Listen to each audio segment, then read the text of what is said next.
part of what makes surgeons and doctors so omnipotent to us is the fact that they work on that which mere mortals can't see. They can diagnose and subsequently fix hidden mysteries.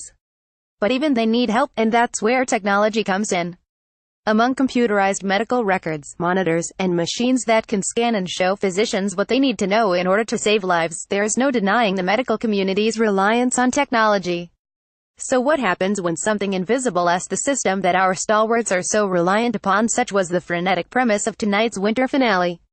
Still basking in the glow of winning the Harper Avery, Meredith is on the hospital bridge giving an interview about her accomplishment. She tells the interviewer she'd like to win 3 Harper Averys, just to piss off her mother. So maybe Meredith hasn't grown as much as we thought. Jo is practicing her best Bailey in a mirror because she's been made chief resident, lord and emperor of the new wide-eyed, clueless interns, and she doesn't really know how to be tough.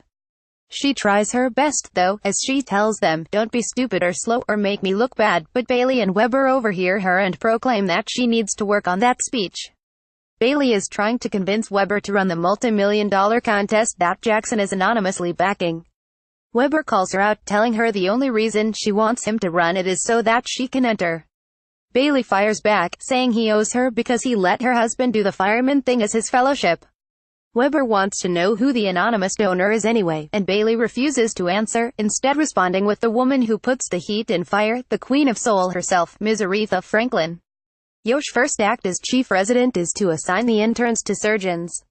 Naturally, they all want to go with superstar Meredith, but before Jo can pick anyone, Meredith announces she's taking Glasses aka Schmidt. Glasses thanks her for choosing him, but she cuts him off and tells him not to suck up, that he doesn't get to talk about her legend. He assures her that he's more worried about his legacy. He doesn't want to be forever known as the guy who dropped his glasses inside someone. Though it wasn't exactly the same situation, his vulnerability and genuine concern for his hapless reputation is so reminiscent of George worrying about being called 007 that it begs the question of whether or not Meredith will grow to favor Schmidt for this same reason. Jo, Karev, and the intern henceforth known as Pony, for her impossibly perky ponytail, are dealing with a 7-year-old patient named Frankie who has a blood vessel disorder. "My blood is like Kool-Aid and you gotta make it like Jell-O," the precocious patient explains to the doctors before announcing that his mom thinks Karev is stupid hot. Jo totally nails it by telling Karev later in the hall that he's like candy to the scared, single mom. Maggie and Jackson are dealing with Claude, an older man who has lung congestion.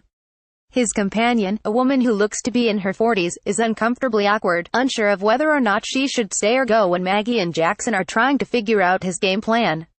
While they initially think her uneasiness is due to the fact that the May to December couple is on a first date, it turns out that the woman is actually Claude's daughter, and they only recently met. Her mother left Claude when she was pregnant, and her recent funeral reunited them.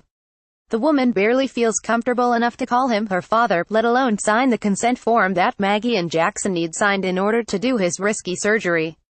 Meanwhile, in the yurt, April is good-naturedly ribbing Owen about Karina. She saw them together in the elevator earlier that day.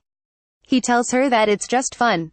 They're interrupted by April's elderly patient flatlining. As she goes to check on the old lady, all the other patients' monitors start beeping and flatlining as well.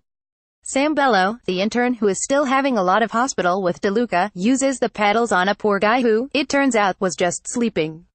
All the monitors are going crazy and Owen and April are stuck frantically trying to calm everyone down. Grace Sloan continues to melt down quickly. Meredith and Glasses are about to operate on a woman with an enlarged spleen when the OR monitors start flickering. Pony can't open Frankie's chart to get information for Karev. Cardiac monitors are malfunctioning. Bailey's computer won't let her access medical records. By the time Tim from IT comes to help Bailey, it's too late. All of the computers suddenly flash the same scary message: "Hello Grace Sloan Memorial. Currently we control your hospital. We own your servers. We own your systems. We own your patients' medical records." The hacker goes on to demand a ransom of 4,932 Bitcoin and says that if they don't pay, they're going to destroy their medical records. Obviously everyone is scared, and unfortunately everyone directs their frustration at Bailey. She, in turn, turns on Tim and says, "I thought we were prepared for this. I thought we had a cybersecurity seminar." He tells her the seminar was scheduled for this Friday, and you just know that this will be the last episode we see IT Tim.